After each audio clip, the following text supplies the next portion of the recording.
Steve was going to join us in person, but had some airplane issues. Maybe some things, Steve, you want to take up with the outgoing transportation secretary? Thank you, Steve, for being here. We appreciate it. Dasha, thanks, and thanks for Politico for having me.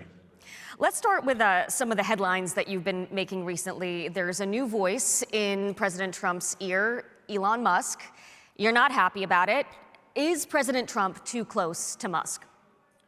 I did, just to be, it's not that I'm not happy about it. I mean, Elon Musk, and I think I'm the first one that really built the narrative. He came in basically in the spring and early summer, and most importantly, he backed our play, which was this was going to be a MAGA plus election, a base plus these dissident moms at the school boards. And people have been trying to moderate President Trump even on the campaign trail.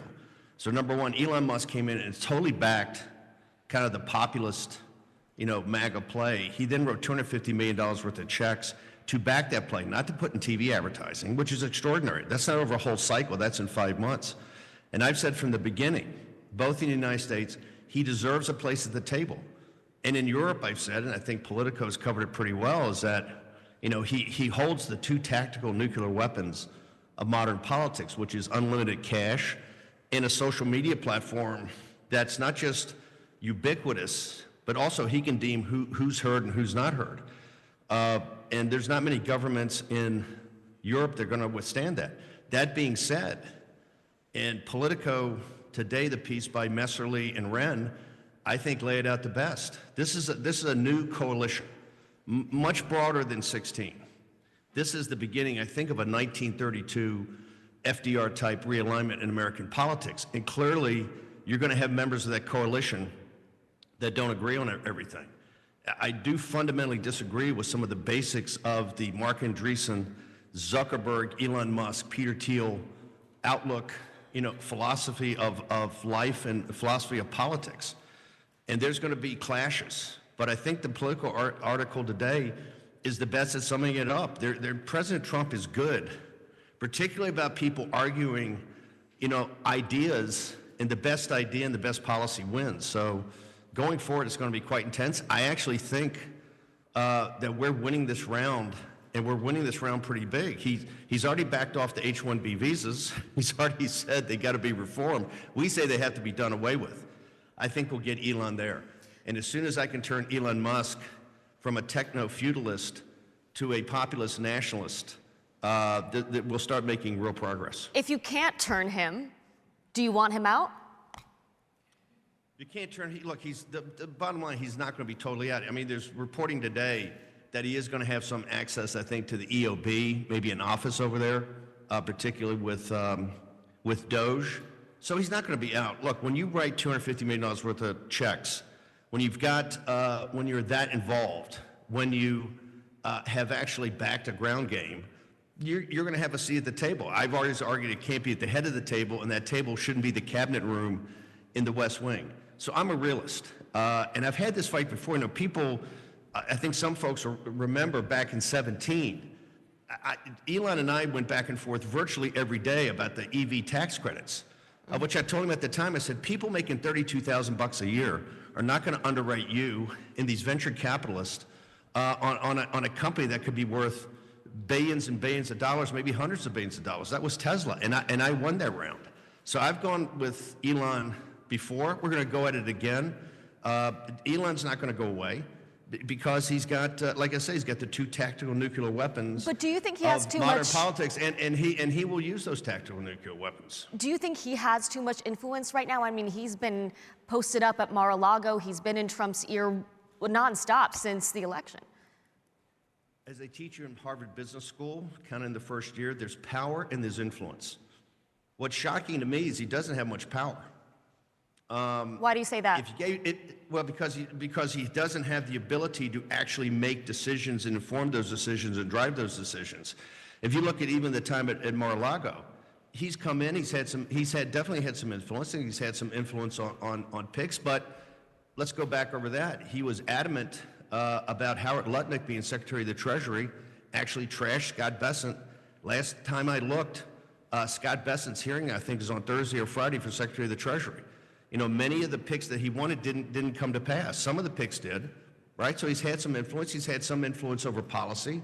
None of that's really stuck yet as hard policy. Like, for instance, the HB1 visas, the whole issue of you know, the business community, particularly the tech community, essentially importing indentured servants to take jobs of American citizens.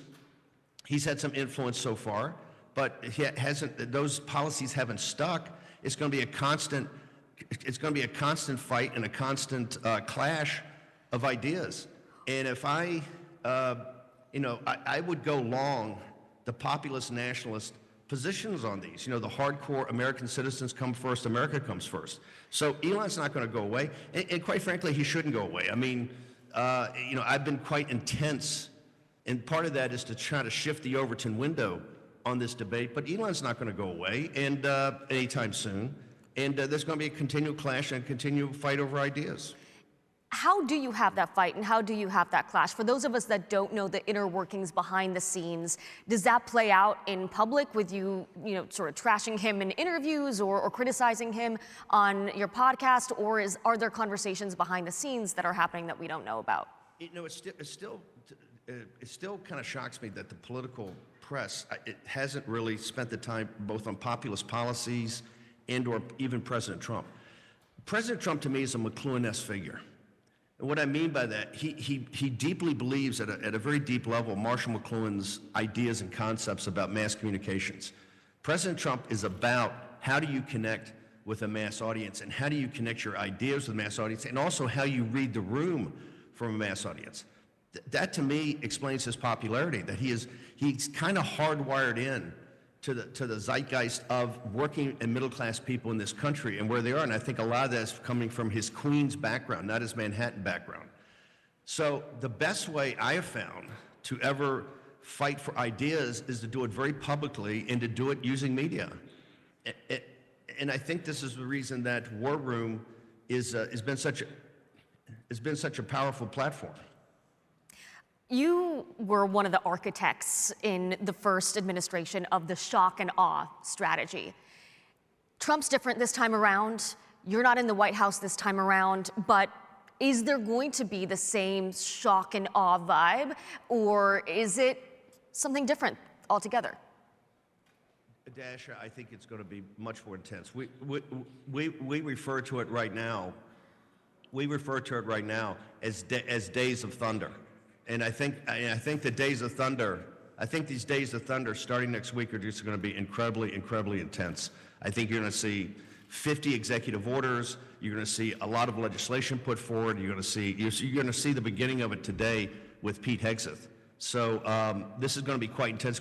It's going to be 10 to the 10th power more intense, I believe, than the shock and awe we did in 16 and 17, because remember, there's been 4 years of preparation here. You know, say what you will about Project 2025 and other projects like that at these other think tanks and other groups, but we spent years, people developing the policies, developing the executive orders, seeing the direction of where we want to take this movement, and also developing personnel. You're going to see many more people hit the beach, many more cabinet people get confirmed much quicker.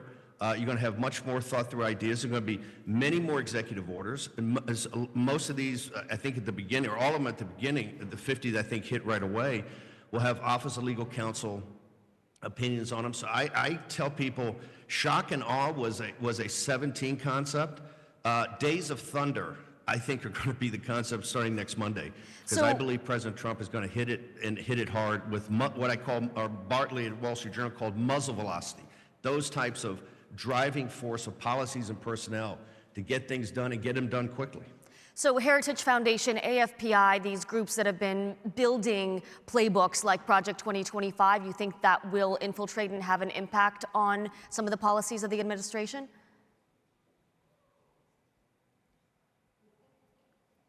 Steve, did we lose you?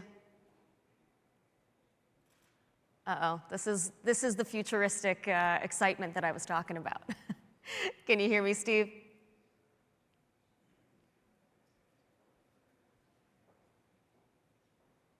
Dasha, I'm afraid I didn't hear you. Can you repeat that? Yeah, can you hear me now? Testing, Yeah, one, two. You got me. Hear you now. All Yeah, right. thank you. Excellent. Thanks for bearing with us, guys. I was saying, you mentioned Project 2025. I mean, Heritage Foundation, AFPI, these groups that have been putting together some playbooks. Do you think that will have an impact and sort of infiltrate some of the policies coming from the administration? All those. It's not 2025 has become a buzzword, but it's all these different groups over 4 years, particularly people that believe strongly that the 2020 election was stolen and that President Trump was the rightful president and would come back and win the primary and take the White House again. People dug down and started working these policies. What did we not get accomplished the first time? What do we want to get accomplished now? And people went to work over a 4-year period and built the networks, kind of the subject matter experts and the networks needed to actually have the 3,000 people hit the beach right away that don't have to be Senate confirmed, but also the other 1,000 that have to be Senate confirmed. President Trump's administration this time is 10 times more prepared than when we came in the first, because we were kind of a come from behind victory. As you remember, we didn't have a lot of time to think through transition. There wasn't that deep bench of players that believed in President Trump's philosophy. So not only is President Trump the most powerful individual politically in Washington, he also now has a true army in back of him of people that have spent years thinking through policies, of people that have worked together for years and are prepared now next Monday to hit the beach. And I think you see it right now, what I call the flood the zone concept in the confirmations this week. You're going to see people that are coming together that have great backup, have thought through policy, are prepared to hit a relatively hostile confirmation process, both from a little bit from establishment Republicans, but particularly the Democrats.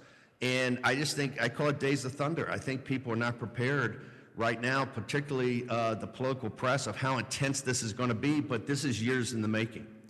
You talk about the army that's behind him now. The coalition is quite broad. It's so different. I mean, just looking at the events in this coming inaugural weekend, right? You've got the crypto ball, you've got young influencers, you have the Black Conservative Federation, Hispanic ball, all of these folks that weren't engaged last time around.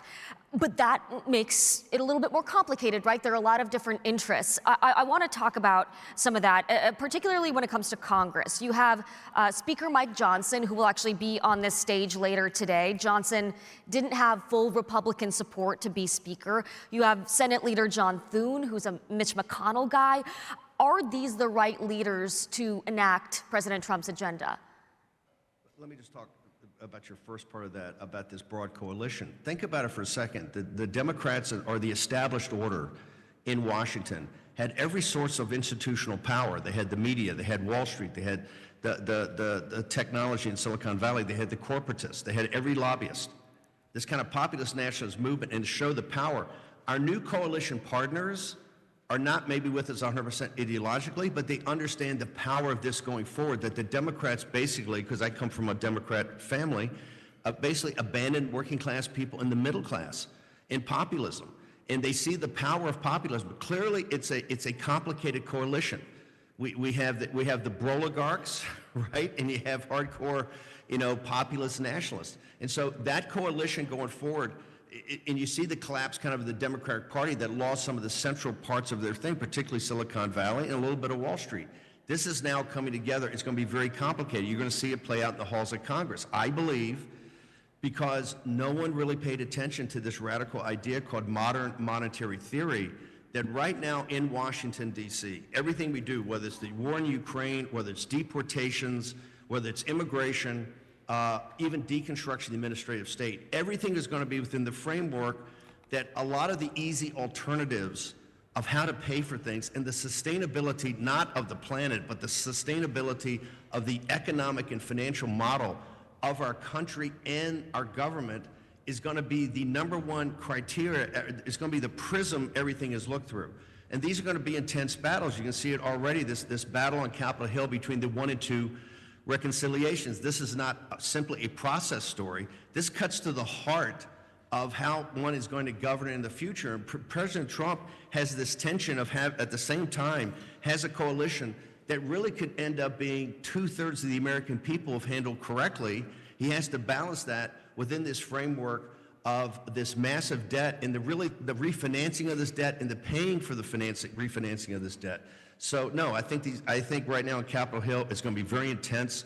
Speaker Johnson, and he knows I've never really been a fan. He's got a horrible job. It's a tough job. He's going to have to put together, coalitions, particularly of people that want to have significant reductions in deficits.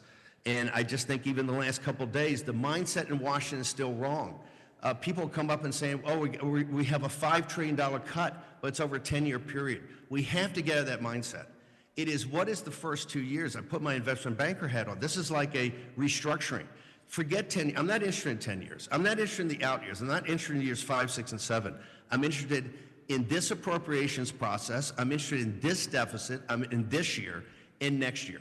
What's the size of it, how it's going to be financed, and how you have dramatic moves on how to close it. This is one of the reasons I think what Elon's doing at Doge is so absolutely central, not just to deconstruction of the administrative state, but to actually work with Russ Vought and Scott Bessent and come up with a model that Speaker Johnson and Thune could shepherd through the House and the Senate to actually put something on the president's desk that reinforces how do we get back to a sustainable financial and economic model in this country. But to that point, I mean, there are ideological differences here. So are Johnson and Thune the right leaders in this moment? I think, look, they were picked by their House members. They were picked by the Senate. President Trump's very comfortable with both people, and I think that's very important because this is going to be like going into combat, right? This is going to be so, in the moment, it's going to be so intense, and decisions are going to have to be made. You have to trust the judgment of those people. President Trump trusts the judgment of Speaker Johnson. He trusts the judgment of John Thune. I always have different opinions, but I'm just one schmendrick in the crowd, and we're going to fight very intensely for these things. President Trump makes the ultimate decisions, and that's why I think the first most important fight right now is it's not just a process fight. It's a fight about how we go forward. That's why I think that the 1 versus 2 reconciliations is probably the most important fight that we're going through right now, and it will set the tone for not just the first year of President Trump's second term, but I think will set the tone for actually how we finance this country and this government going forward. I mean, on tax policy, for example, there's a lot of talk about lowering the corporate tax rate. Again, these ideological differences. Do you think that kind of focus on corporate tax rate risks alienating the working class that you talk about? Well, this is why, I'm one voice among many, right? Like I said, I'm just another schmendrick. However, this is quite critical. This is why we're fighting for 2 bills. We want to take care of immigration, deportations, energy, and maybe some defense in the first bill that's not revenue generating, and so it could start in the Senate. We agree with Senator Thune and the 53 senators who appear to agree with us to do that. In the tax bill, look, one thing that's disturbed me coming out already. We want the populist wing, right, are going to fight for not just no taxes on tips, but I noticed in Jason Smith's when I missed the part where it said no tax on Social Security, no tax on overtime, no tax on bonuses. Those were critical campaign promises. Our wing of the party, our wing of President Trump's movement that's totally supportive of President Trump want to go and have much more tax cuts for working class people and for the middle class. And if the wealthy and the donors won't get their lobbyists to support lower federal spending, which they're not, they've really been the class that's driven this modern monetary theory that's got us in this jam, that deficits don't matter. Well, now we know deficits do matter because it's the financing and refinancing of those deficits that are killing us. So in that regard, to me, corporate tax rates have to come up. And the wealthy have to be taxed more simply for the fact that we have to close this gap on the deficits on an ongoing basis. Now, if they can turn their lobbyists and support Elon Musk and support particularly Russ Vought on having dramatic cuts in federal spending, and I mean in this year and next year. Don't give me 10 years. I'm not interested. When people tell you, oh, it's $6 trillion of cuts over a 10-year period, they are lying to you. This is how we got into this situation. When McCarthy said, oh, they have all these Republican wins. These are not wins. This is another way to kick the can down the road. This has to be addressed now. We're adamant and on the show and talking to people and presenting to President Trump that you have to have many more taxes, particularly the tax cut on Social Security. That is a priority. Any tax cut, particularly even reinstalling the tax cuts of 2017 for the wealthy. As you know, Dasha, I had this huge fight with Gary Cohn and Jared Kushner and Steve Mnuchin in the Oval Office with President Trump. And hey, I lost. I lost, and the Wall Street Journal came out, Bannon's got to go. I lost. I lost that round, but I think we're going to win this round. And this is absolutely, I think, central to the vibrancy of the economy and really to the American people. So you talk about cutting at the federal level. What's the first agency that you would scrap or gut? Okay, first off, I spent 8 years as a naval officer. I spent almost 4 years as sea on a destroyer. My daughter's a West Point graduate, 101st Airborne, served in Iraq. So Bannons have a history of doing the 5 years as citizens, good citizens, and then going to civilian life. She's actually she's been at the support of Pete Hegseth today. She'll be in the audience as a former junior officer to support, female officer to support Pete. Now, that being said, when I see an NDAA of $900 billion, and I don't really see us in a real confrontation with the Chinese Communist Party, either in capital markets or technology, the defense budget's too big. I'm pretty adamant the defense budget's got to be cut. I think you start, okay, first off. Would Hegseth do that, Steve? Would Hegseth do that? When people tell you that the problem here is entitlements, they're missing the point. We're not going to get to entitlements. Entitlements right now is a contract with the little guy. They're not going to give up their Social Security. They're not going to give up their Medicare until they see the political class and the donor class actually get their arms around discretionary spending. And to get your arms around this discretionary spending, you have to start with the defense budget. We have to rethink. We have to have a revolution in military affairs, and this is why I think Pete's so important, a revolution in military affairs that then flows through how we actually pay for this.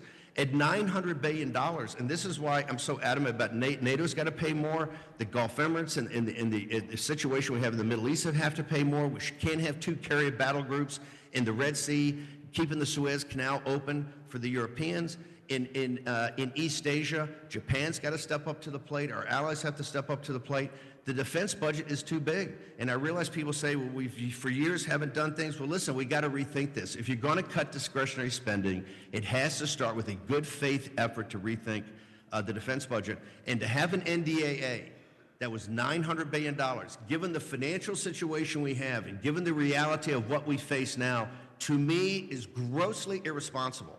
Grossly irresponsible, and that has to be addressed head on. And that's why I think the Pete Hegseths of the world and the young warrior caste that fought these horrible wars in Iraq and Afghanistan and understand what's happening in Ukraine and the Middle East are the perfect leaders today to really get in back of significant changes in our defense policy to keep us strong, to make sure that we're the main thing, which is the confrontation with the Chinese Communist Party, but are able to think through defense so that we can reorder defense and to get to then the social programs that you're going to have to talk about, and they're going to have to be some reorienting and some cuts in that to then eventually have a conversation with the American people of entitlements. There's not going to be a conversation. There's not going to be a conversation where they're willing to accept from the political class in Washington anything where they think the political class is a bunch of con men that are bought and paid for by the corporatists, Wall Street, and the donor class, which is exactly the situation we have today. So I think we've gotten a couple new hashtags from you today. We've got broligarchs and we've got Days of Thunder. And those Days of Thunder, I assume, are in part going to come from those executive orders, right? So what is the executive order that you are fighting hardest for? I mean, all the ones Stephen Miller and Homan have got, I think, a great grasp on both the deportations, the wall security. So that I think is covered by very smart guys who know this.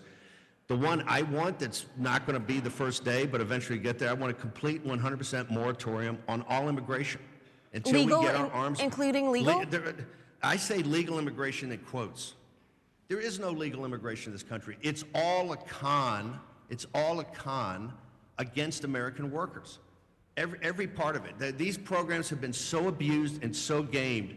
I believe we need a 100% moratorium for a while to get this sorted. So, Steve, and really in a country made up of immigrants, you want a 100% moratorium on all immigration? Just for a while. A moratorium until we get our arms around, so then we can have a factual conversation. What we need is to go and show the facts about what these visa programs have done, the people that can invest money here and get visas, all of it. The programs are so obscure, have been done behind closed doors, are so complicated. We need a discussion on that. And the American people are thirsting for a discussion on that. Have you talked to President Trump about this? I have not talked to President Trump about this, but I do talk every day on the show about this, so I know that the base of our movement and the base of our party support a moratorium. And I didn't say it's forever, but a moratorium until we get our arms around it. So that's Have you talked to Stephen Miller about it? I've had discussions with a lot of people about this, but I've not talked to the president. The other one is to set up, I think, a refocus, like President Trump is talking about a new Monroe Doctrine from Panama to Greenland, is also to rethink all about taxes. We have an Internal Revenue Service that was set up basically in 1913, right? When we, after the panic of 1906, 1907, one of the drivers I would love to see in the executive orders is set up an external revenue service, that we wouldn't just look at tariffs, but because tariffs paid for everything up until the early 20th century. But you wouldn't just look at tariffs, you look at everything about how you can charge fees, essentially, whether that's on investment, whether that's on other things of access to this country. This is America's behind the golden door. Okay, and this market's the most robust, lucrative market in the world, and we shouldn't just let people have access. We shouldn't let foreigners have access to this market and to the American people and American citizens for free. So I think I would love to see something that set up an external revenue service in Treasury that eventually took the burden off people on internal revenue service. There's no reason the American people, American corporations, even the donor class, has to pay for everything, and I think we have to rethink that. So things on revenue, other things on economics, on immigration, I think are important, and not just illegal. We've been focused so much on illegal immigration, we tend to forget that in the 2016 campaign, and particularly the 2016 primary, one of the biggest things President Trump had going for him was talking about this whole concept of legal immigration, which honestly is so gamed. There is no legal immigration in this country right now. So you've got your perch here in the war room, but as far as we know, you're not going into the White House this time around. So who is the Steve Bannon in this administration that's going to have Trump's ear? I think it's a very different structure. I think Susie is a safe pair of hands. Susie Wiles, I hired her actually in the 2016 campaign against the recommendation of President Trump at the time. She was fantastic. We would not have won Florida in 2016 if it had not been for Susie Wiles. We brought her in, I think, in August, right after I got there in September. She's fantastic. She's a safe pair of hands. She's got a way she runs things. I think you see a very different kind of White House staff and White House going forward than kind of the contentious in the open fighting that we had, but they were all for good reasons. There was different policies. I'm not so sure. I think President Trump, when you say Steve Bannon, President Trump's always been his own strategist. President Trump, and particularly if you look at the way he's managed this coalition so far, of how he put it together for this great victory across the board, this sweep of how he's actually managed it in the transition and how he managed it going forward. President Trump's a deal guy, and he understands how to I think, juggle opposing views and, quite frankly, strong personalities. So one thing I will note, that many of the strongest personalities in President Trump's orbit are not going in the White House. Corey Lewandowski, Dave Bossie, Jason Miller, Boris Epstein, Steve Bannon. I see some pattern recognition there, and I think all of those people are going to be very strong voices on the outside in whatever vertical they're in.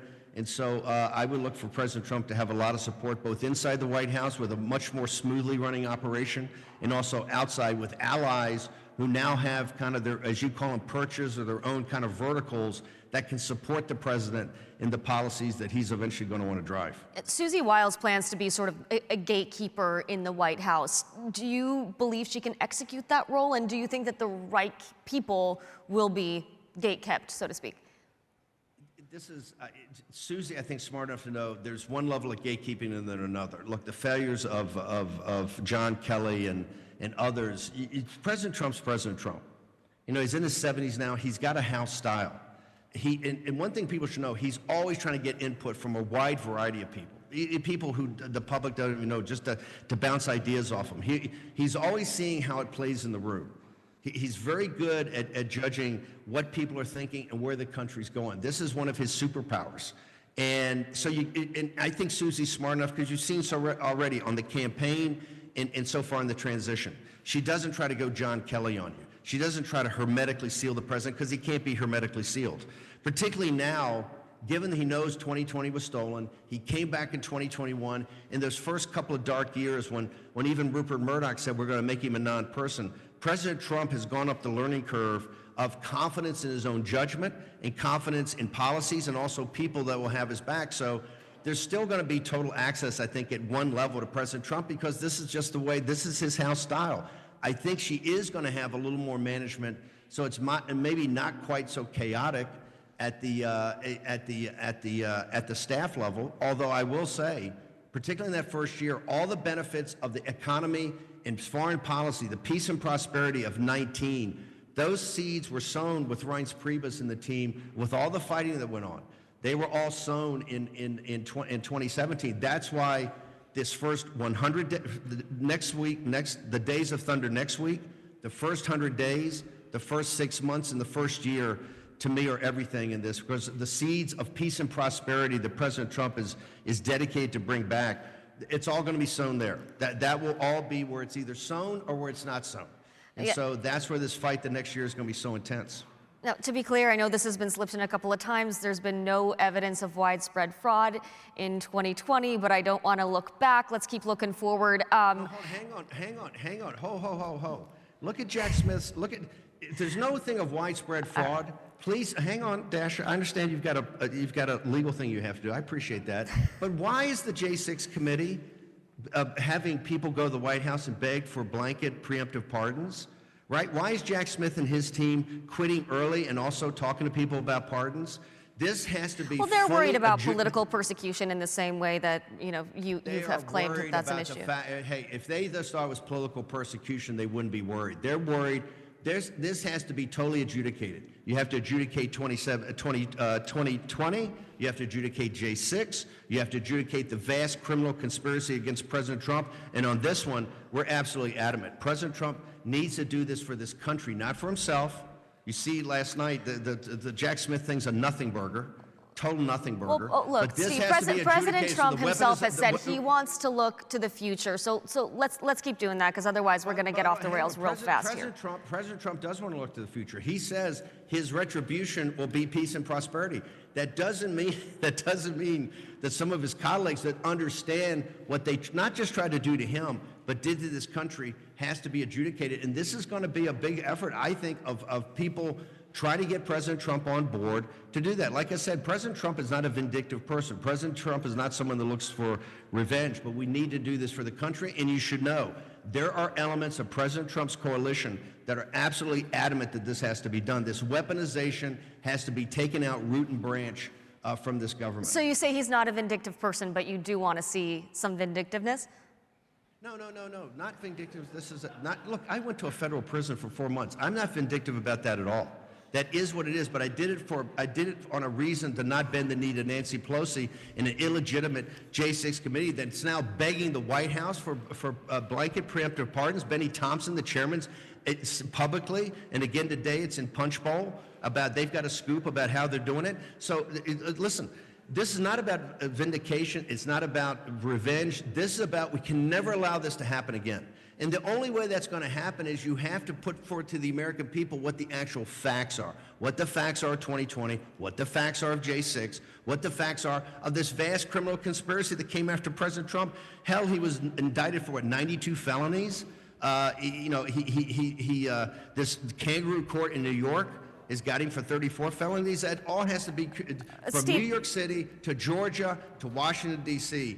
That has to be fully vetted, investigated, and adjudicated. And I've strongly recommended a special prosecutor that doesn't report to the Justice Department. The special prosecutor, to me, should report right to the White House. Steve, you mentioned your stint in prison in 2024. You're also facing trial again in February on charges related to alleged money laundering, conspiracy, and a scheme to defraud. That's something that Trump can't pardon you in that case. How is that all going to impact your ability to help President Trump enact his agenda? It's not going to impact at all. First off, the situation in New York, I'm not worried about whatsoever. We will take care of that and won't impact me. No offense, I come out of prison this time with more power, more impact, more focus than I had going in. So I'm not afraid of prison. I'm not afraid of any charges they put up. I'm not afraid of any kangaroo court. I'm simply not afraid of it. So we'll take care of the situation in New York, another political persecution, but we'll get through that. It won't impact me whatsoever. And lastly, I know you're close with Don Jr.